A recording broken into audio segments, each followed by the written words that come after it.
تسبیح، اور اس ناول کو تحریر کیا ہے بیا علی نے۔ آمنہ نے بہت سوچا۔ ملک کی موجودہ صورتحال پر غور و خوض کرنے کے بعد وہ اس نتیجے پر پہنچی کہ اس کی وجہ غربت، بے روزگاری اور دین کی تعلیمات سے لا علمی ہے۔ جہاد کے نام پر جو لوگ بے گناہوں کو مار رہے تھے وہ شاید اس کی اصل روح سے واقف نہ تھے، اس لیے اس نے پہلے خود اسلام کے بارے پڑھنے کا فیصلہ کیا اور پھر لوگوں کو اسلام کی اصل روح سے آگاہ کرنے کا سوچا۔ عامر اور رفت نے بھی اس کی اس بات سے اتفاق کیا۔ اب اس نے لائبریری جوائن کر لی۔ وہ صبح 10 بجے کے قریب گھر سے نکل پڑتی اور جب تک ہمت ساتھ دیتی لائبریری میں پڑھی کتابوں کا مطالعہ کرتی۔ اس کی توجہ کا مرکز ہر وہ کتاب تھی جس میں اسلام کے بارے میں لکھا تھا۔ وہ یہ جاننے کو بے چین تھی کہ کیا اسلام وہ ہے جو لوگوں کو بتایا جاتا ہے یا اسلام وہ ہے جو اس کی سمجھ میں آتا ہے۔ اس کے لیے اس نے ہر رائٹر کو پڑھنے کا فیصلہ کیا۔ اس کی خواہش تھی کہ وہ سب سے پہلے آپ صلی اللہ علیہ وآلہ وسلم کی حیات طیبہ کے بارے میں پڑھے۔ آپ صلی اللہ علیہ وآلہ وسلم کی حیات طیبہ پر لکھ گئی وہ سب کتابیں لائبریری سے ایشو کروانے لگی جو وہاں موجود تھیں۔ اس نے مولانا شبلی نعمانی کی سیرت نبوی صلی اللہ علیہ وآلہ وسلم ایشو کروائی اور لائبریری ٹیبل پر بیٹھ کے پڑھنے لگی۔ وہ اس کتاب میں اس قدر کھو چکی تھی کہ اسے اپنے گرد و پیش کی بھی ہوش نہ رہی۔ سامنے والی ٹیبل پر بیٹھا لڑکا اسے کافی دیر سے دیکھ رہا تھا مگر اسے تو اس کی کچھ خبر نہ تھی۔ آمنہ کو یوں بیٹھے تقریباً 2-3 گھنٹے گزر گئے۔ اچانک گردن کو ریلیکس کرنے کے لیے سر اونچا کیا تو نظر اس پر پڑی، مگر اس نے جلدی سے آنکھیں ادھر ادھر گھمانا شروع کر دیں۔ آمنہ نے بھی اسے اپنی غلط فہمی ہی سمجھا اور کچھ دیر گردن کو آرام دینے کے بعد دوبارہ مطالعہ کرنے لگی۔ اس دوران اس نے نوٹ کیا کہ وہ بار بار اسے دیکھ رہا ہے، مگر جب وہ اسے دیکھتی تو وہ نظریں چرا لیتا اور جب وہ لا علمی کا اظہار کرتی تو وہ اسے دیکھنے لگتا۔ اب جب اس نے دوبارہ مطالعہ شروع کیا تو اس نے پھر نوٹس کیا۔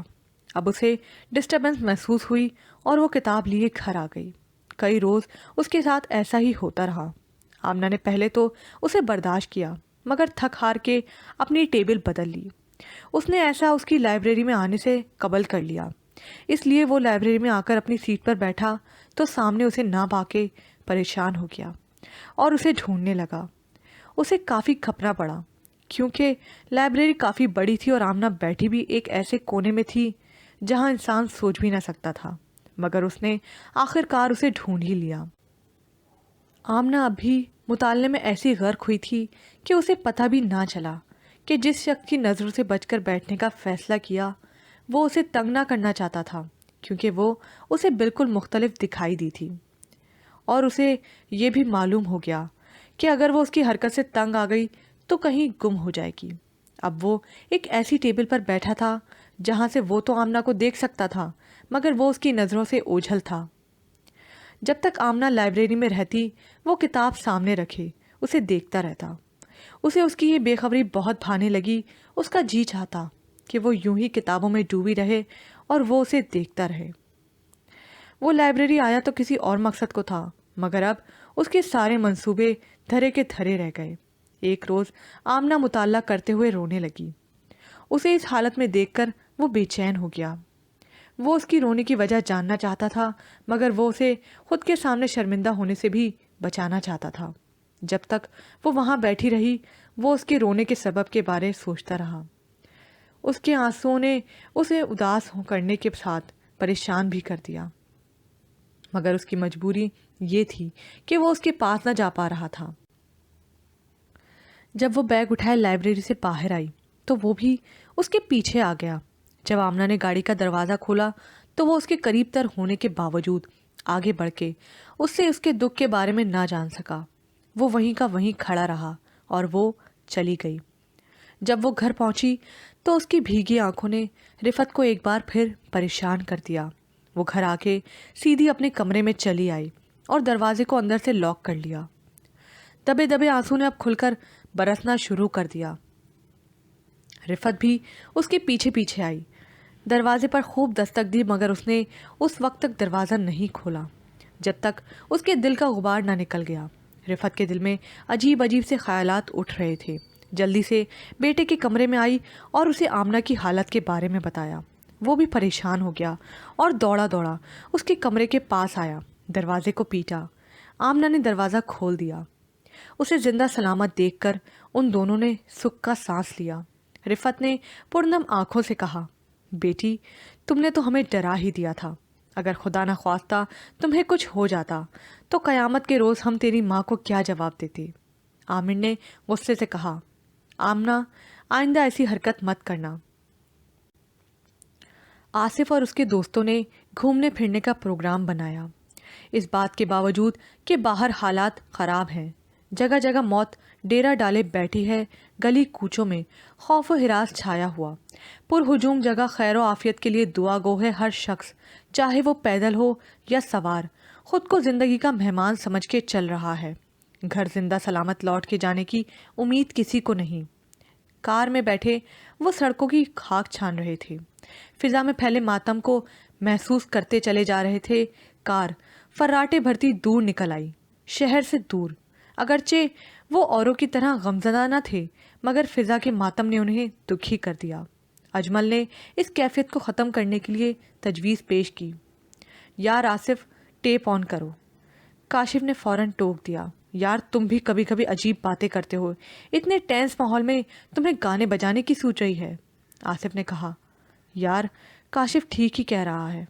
اجمل نے جب دیکھا کہ یہ تجویز کارگر نہیں ہوئی تو ان کے چہروں پر مسکراہٹ بکھیرنے کے لیے بولا، یار تم دونوں سچ کہتے ہو، اگر کسی طالبان نے ہماری ٹیپ کی آواز سن لی تو آج ہمیں زندگی سے ہاتھ دھونا پڑ جائیں گے۔ اب تو وہ بے اختیار ہنس دیے۔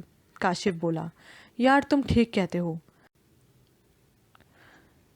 وہ ادھر ادھر کی ہانکتے جا رہے تھے کہ اچانک انہیں ایک 13-14 سال کا بچہ نظر آیا جو ہاتھ کے اشارے سے ان کی گاڑی کو روک رہا تھا۔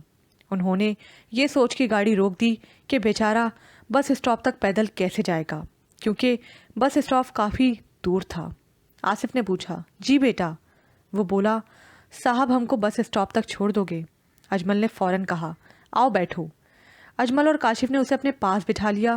وہ خوبصورت تھا، اس لیے انہیں اس پہ پیار آ گیا۔ اجمل نے اس سے اس کا نام پوچھا تو اس نے جواب دیا، ہمارا نام بہادر ہے۔ بہادر؟ کاشف اس کا نام سن کر حیران ہوا۔ بہادر؟ تمہارا یہ نام کس نے رکھا ہے؟ اس نے بے دھڑک ہو کر جواب دیا، ہمارے کمانڈر نے۔ کمانڈر لفظ سننا تھا کہ وہ تینوں گھبرا گئے، مگر اپنے اندر کے وسوسوں کو دور کرنے کے لیے کاشف نے مسکراتے ہوئے کہا، تم اپنے ابو کو کمانڈر بولتے ہو؟ اس نے جواب دیا، نہیں۔ یہ سنتے ہی ان کے چہرے کی ہوائیاں اڑ گئیں۔ کمانڈر نام کی ایسوسی ایشن کے بارے سوچتے ہی ان کے رنگ پھیکے پڑ گئے، اور اس سے پہلے کہ وہ اسے گاڑی سے اترنے کو کہتے وہ بولا، چپ چاپ گاڑی چلاؤ اور جب تک میں نہ کہوں رکنا مت، ورنہ دھماکے سے تمہاری گاڑی کو اڑا دوں گا۔ اب تو ان کو جان کے لالے پڑ گئے، ان کی جان پر بن گئی، اور دل میں کہنے لگے یہ آفت کہاں سے نازل ہو گئی ہے، اور وہ ایک دوسرے کو یوں گھور رہے تھے جیسے کہہ رہے ہوں، تم کھا لو ترس، اب اس ترس کا نتیجہ بھی بھگتنا۔ اب وہ نہ گھر کے رہے تھے اور نہ گھاٹ کے، آگے دھواں تھا تو پیچھے کھائی۔ اگر اسے اترنے کا کہتے تو بہت سے لوگوں کو جانوں سے ہاتھ دھونا پڑتے، اور اگر اسے ساتھ لیے یوں ہی چلتے جاتے تو ان کی خیر نہ تھی۔ اب تو سب قسمت پر چھوڑنے کے کوئی چارہ نہیں تھا۔ آصف چپ چاپ گاڑی چلا رہا تھا، وہ تینوں اس چھوٹے سے بچے کے ہاتھ کٹ پتلی بنے ہوئے تھے، اس کے ہاتھ میں ان کی باگیں تھیں، وہ جس طرف انہیں موڑتا وہ مڑ جاتے، اب سوائے موت کا انتظار کرنے کے کوئی راستہ نہ تھا۔ اجمل نے یہ سوچ کر اس سے سوال پوچھ ڈالا کہ مرنا تو ہے تو کیوں نہ کوئی معلومات ہی حاصل کر لی جائے، تمہیں موت سے ڈر نہیں لگتا؟ وہ جھٹ سے بولا، نہیں، اب نہیں۔ اس نے دوبارہ سوال کر ڈالا، کیا مطلب اب نہیں؟ بہادر نے جواب دیا، جب ہم کو اغوا کیا گیا تو بہت ڈر لگتا تھا، مگر اب تو ہم ٹرین ہو گیا ہے، ٹریننگ نے سب خوف ختم کر دیا ہے۔ اجمل کو اس کی باتیں دلچسپ لگنے لگیں۔ اب اس نے اس سے پوچھا، صرف ٹریننگ نے تمہیں نڈر بنا دیا؟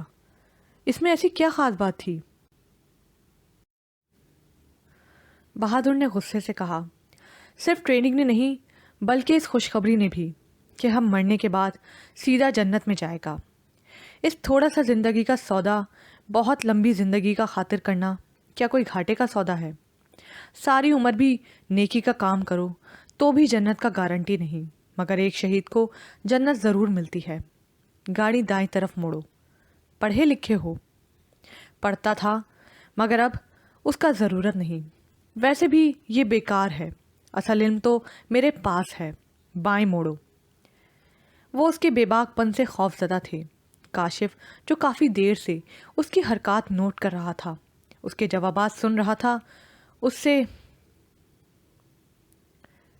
جہاد کر رہے ہو؟ وہ تیش میں آ گیا تو کیا تمہاری طرح جھک مار رہا ہوں؟ اب گاڑی میں مکمل خاموشی تھی اور یہ کافی دیر طاری رہی، مگر اجمل کو تو جیسے کھلبلی ہو رہی تھی، کہنے لگا، تمہیں بے گناہوں کو مارتے ڈر نہیں لگتا؟ افسوس نہیں ہوتا؟ اس سوال پر وہ آگ بگولا ہو گیا۔ ہرگز نہیں، ہم جہاد کر رہا ہے، اسلام کا خاطر لڑ رہا ہے۔ اگر اس لڑائی میں ہمارا والدین یا بہن بھائی بھی آئے گا تو ہم اس کی قربانی سے بھی دریغ نہیں کرے گا۔ بائیں موڑو۔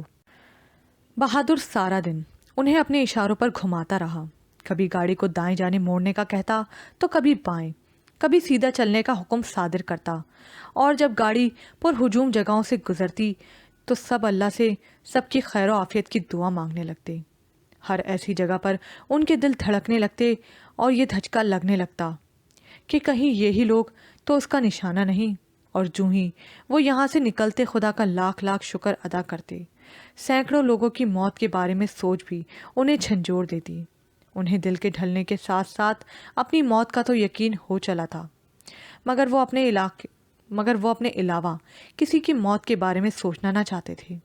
کئی گھنٹے گاڑی میں سکوت چھایا رہا اور آخر کاشف نے اسے توڑا۔ تمہارا نہیں خیال کہ ایک بھی بے گناہ انسان کا قتل پوری انسانیت کا قتل ہے؟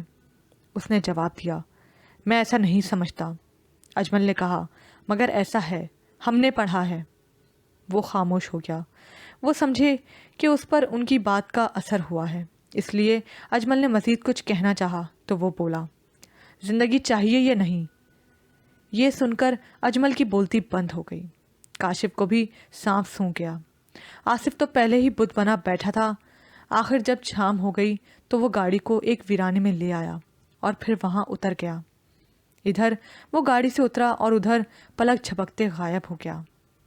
آصف نے گاڑی فل اسپیڈ پر چلانا شروع کر دیا، اور جب وہ اس ویرانے سے نکلتے تو جہاں گاڑی کی اسپیڈ سلو ہوئی وہاں خدا کا شکر ادا کیا کہ جان بچ گئی۔ کاشف اور اجمل کو ان کے گھروں پر ڈراپ کرنے کے بعد وہ گھر آ گیا، سیدھا کمرے میں گیا۔ اپنے کمرے کو دیکھ کر اسے یقین ہوا کہ وہ زندہ سلامت لوٹا ہے، ورنہ اب تک وہ خود کو موت کے رحم و کرم پہ پا رہا تھا۔ جب اس کی ماں کو اس کی آمد کی خبر ہوئی تو فوراً اس کے کمرے میں آئی، اسے گھبرایا دیکھ کر بولی، سب خیریت تو ہے؟ وہ ماں کو کسی بھی قسم کی بات بتا کے پریشان نہ کرنا چاہتا تھا۔ جی سب خیریت ہے۔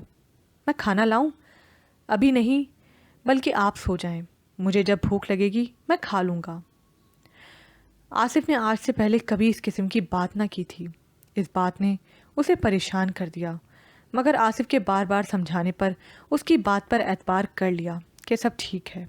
جوں ہی ماں کمرے سے باہر نکلی، فوراً وہ بچہ اور سارا منظر آنکھوں کے سامنے آ گیا۔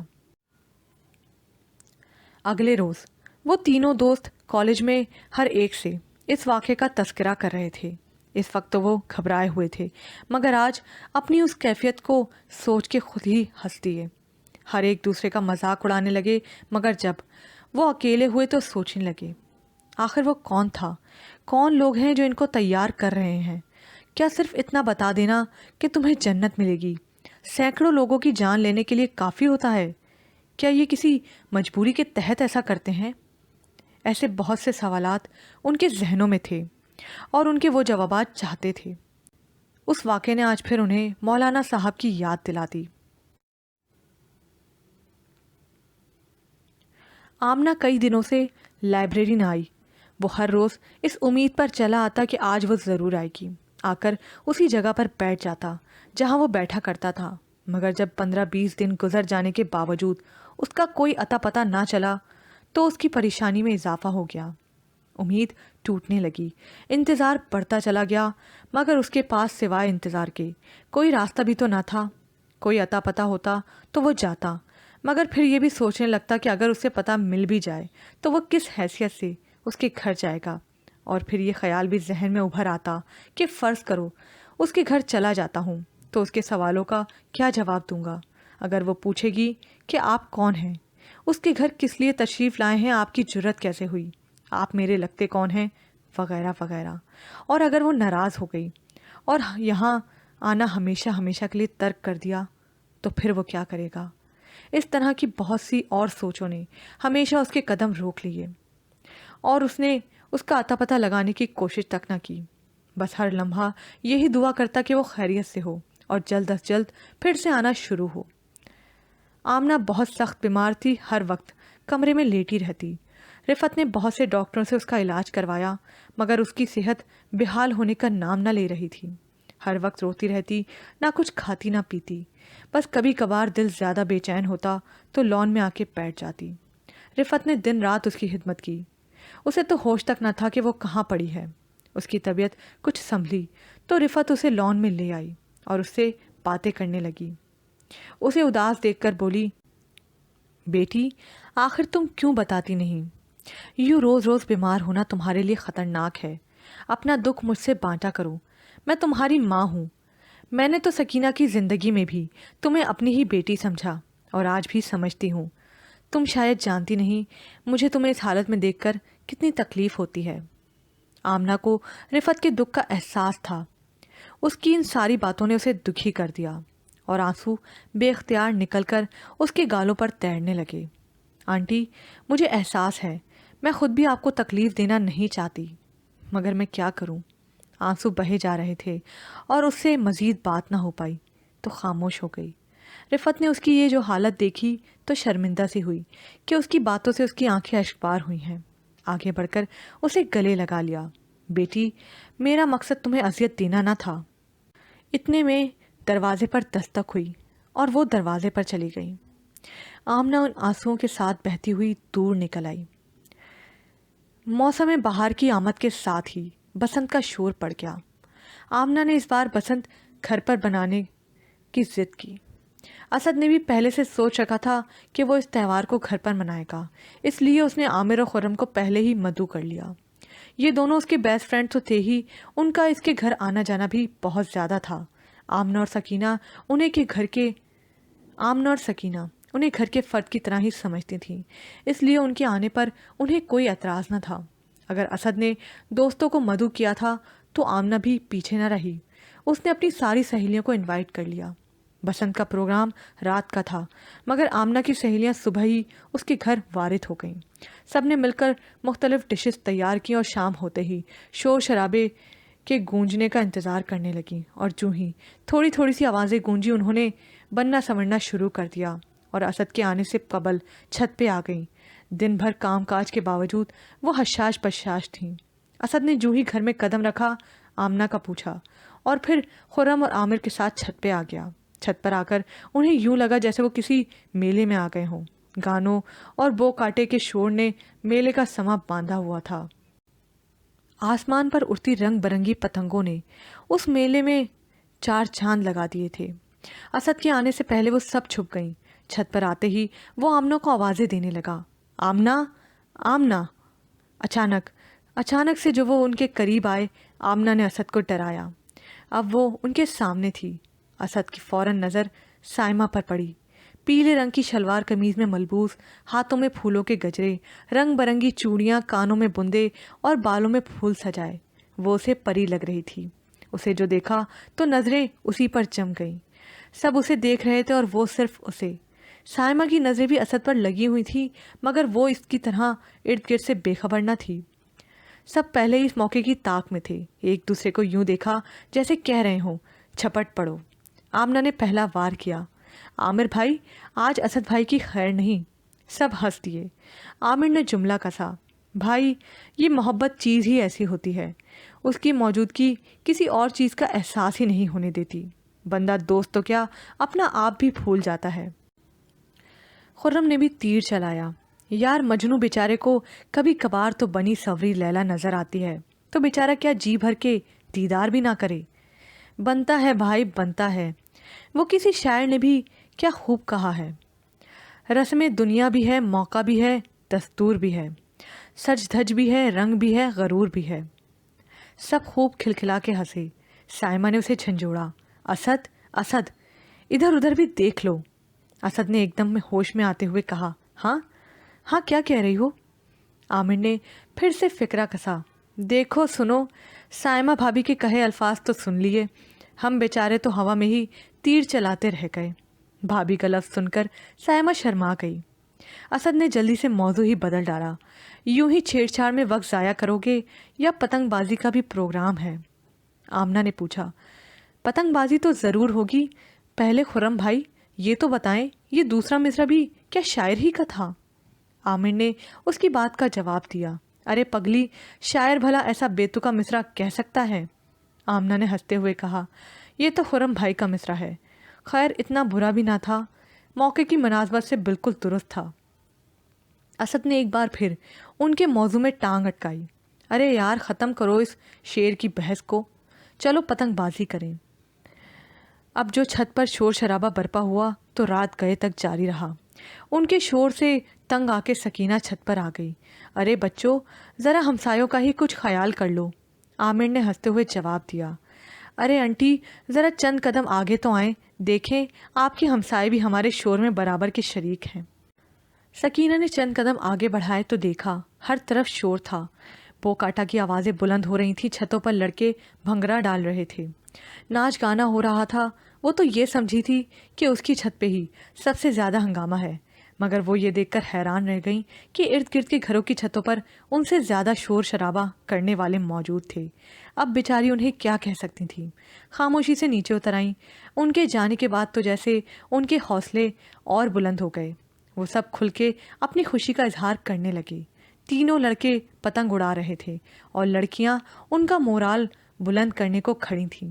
جو ہی وہ کسی کی پتنگ کاٹتے باجا بجایا جاتا، بو کاٹا کی آوازیں بلند کی جاتی، عامر خوشی سے ناچنے لگتا۔ اسد کی نظریں اب بھی پتنگ پر کم سائمہ پر زیادہ گڑی ہوئی تھیں، وہ بھی سب سے نظریں بچا کے اسے دیکھنے لگتی اور پھر شرما جاتی۔ آمنہ کافی دیر سے اس سین کو دیکھ رہی تھی، مگر ابھی تک اس نے رنگ میں بھنگ ڈالنے کی کوشش نہ کی۔ آخر کب تک وہ خود کو روکتی؟ آخر اس کے دماغ میں ہلچل ہوئی اور بھائی کے قریب جا کے اجلت بھرے لہجے میں بولی، اسد بھائی آپ کی پتنگ۔ اسد بوکھلا گیا، جلدی سے سائمہ سے نظریں ہٹا کے پتنگ پر ڈالی تو اسے فضا میں لہراتا دیکھ کر بولا، بڑی تیز ہو گئی ہو۔ اس نے بھی بڑا اترا کر جواب دیا، آخر بہن کس کی ہوں؟ وہ بو کاٹا کی آوازیں بلند کر کے تھک چکی تھی، وہ خود پتنگ بازی کے موڈ میں تھی، اس لیے اس نے بھائی سے ضد کی کہ وہ اسے بھی پتنگ اڑانے کا موقع دے۔ وہ اس کے بالکل بھی حق میں نہ تھا، کیونکہ وہ جانتا تھا کہ اسے پتنگ بازی کا الف بے بھی معلوم نہیں، پھر ڈور بھی کافی تیز تھی اور اس کے کٹ لگنے کا اندیشہ بھی تھا، مگر وہ اپنی بات پر بضد تھی۔ آخر سائمہ کے کہنے پر وہ مان گیا۔ چند منٹ بھی نہ گزرے تھے کہ اس کا اندیشہ درست ثابت ہوا، ڈور نے اس کے ہاتھ زخمی کر دیے۔ جب درد کا احساس ہوا تو وہ ہائے ہائے کی آوازیں نکالنے لگی۔ اسد بھاگ کر اس کے پاس گیا، کیا ہوا؟ بھائی ہاتھ زخمی ہو گئے۔ اسد نے جلدی سے ڈور اس کے ہاتھوں سے پکڑی اور پھر اسے خرم کو تھماتے ہوئے اس کے ہاتھ دیکھنے تو کافی کٹ لگ چکے تھے۔ درد آمنہ کو تھا مگر تکلیف اسے بھی ہو رہی تھی۔ اسے ڈانٹنے لگا، کتنا منع کیا تھا مگر تم باز نہ آئی، اب دیکھ لیا نتیجہ۔ وہ رو رہی تھی، سب نے پتنگیں اور ڈوریں پھینکی اور اس کے گرد جمع ہو گئے۔ سب کو فکر ہونے لگی، اسد کو جہاں ماں کی ڈانٹ کی فکر تھی تو وہاں آمنہ کے درد کا بھی احساس تھا۔ اب امی مجھے نہیں چھوڑیں گی، آمنہ نے بھائی کو دلاسا دیا، میں امی کو سب سچ بتا دوں گی، آپ فکر مت کریں۔ اسد پھر سے اسے ڈانٹنے لگا، تمہارا کیا خیال ہے میں صرف امی کی ڈر کی وجہ سے پریشان ہوں؟ مجھے تمہارے درد کا احساس نہیں؟ آمنہ اپنے کہے ہوئے الفاظ پر شرمندہ ہوئی۔ بھائی کی آنکھوں میں اپنے لیے پیار اور فکر دیکھ کر اپنا درد بھول گئی۔